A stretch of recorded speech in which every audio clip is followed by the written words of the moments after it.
This channel does not promote any violence, harmful, or illegal activities. All content provided by this channel is meant for an educational purpose only. আপনারা দেখছেন সংবাদ শিরোনাম। মাথা উঁচু করে এগিয়ে চলার শপথ। ইডেনে আইপিএলের ফাইনাল ম্যাচ অনুষ্ঠিত হওয়া নিয়ে যখন অনিশ্চয়তার মেঘ ঘনীভূত হচ্ছে, তখন মুখ খুললেন প্রাক্তন বোর্ড সভাপতি সৌরভ গাঙ্গুলি। তিনি আশাবাদী যে করোড়পতি লিগের ফাইনাল ম্যাচ কলকাতাতেই অনুষ্ঠিত হবে। একটি অনুষ্ঠানে সৌরভ গাঙ্গুলি বলেন, এত সহজে সরানো যায় নাকি? ইডেনেই প্লে অফ হওয়ার কথা, আমি নিশ্চিত এখানেই ফাইনাল হবে। বোর্ড সূত্রে খবর, প্লে অফের সময় কলকাতায় ঝড়ো বৃষ্টির সম্ভাবনা রয়েছে, এই কারণেই ম্যাচ সরানোর চিন্তা ভাবনা করা হচ্ছে। যদিও বিসিসিআই এর বিষয়ে এখনো কোনো স্পষ্ট ঘোষণা করেনি। এই আশঙ্কার খবরে কলকাতায় ক্রিকেট প্রেমীরা ইতিমধ্যেই ক্ষোভ প্রকাশ করছে। তবে সৌরভ গাঙ্গুলি এই বিষয়ে ভিন্ন মত। তিনি বলেন, প্রতিবাদ করে বিশেষ লাভ হবে না। সিএবি এর সঙ্গে বোর্ডের দরুন সম্পর্ক, আর কলকাতায় লিগের সমস্ত ম্যাচ হয়ে গিয়েছে, সেই জন্যই নতুন সূচির প্রথম তালিকায় ইডেনের নাম ছিল না।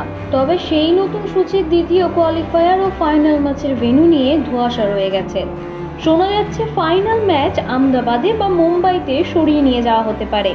এই বিষয়ে স্পষ্ট জানার জন্য সিএবি ইতিমধ্যেই বোর্ডের কাছে চিঠি পাঠিয়েছে। এখন দেখার বিষয় সৌরভ গাঙ্গুলি আশা পূরণ হয় কিনা, এবং আইপিএল এর ফাইনাল শেষ পর্যন্ত ইডেনের সবুজ গলিচাতেই গড়ায় কিনা। না, চেষ্টা চলছে, তো সহজে সরে যাওয়া যায়।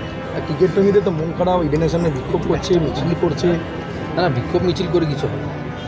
তো বিসিসিআইয়ের সঙ্গে কথা চলছে, বিসিসিআইয়ের সঙ্গে সিএবির সম্পর্ক খুব ভালো, সব ঠিক হবে। অল ভেন্যুজ তো আর home game, so there is nothing different in that. Calcutta has finished the last home game on 7th, so there is no home games left in Calcutta, so that's why Eden is not in the list.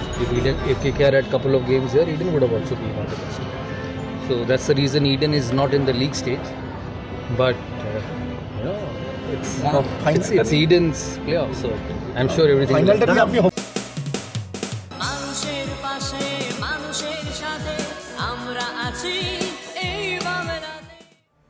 আপনারা দেখছেন সংবাদ শিরোনাম।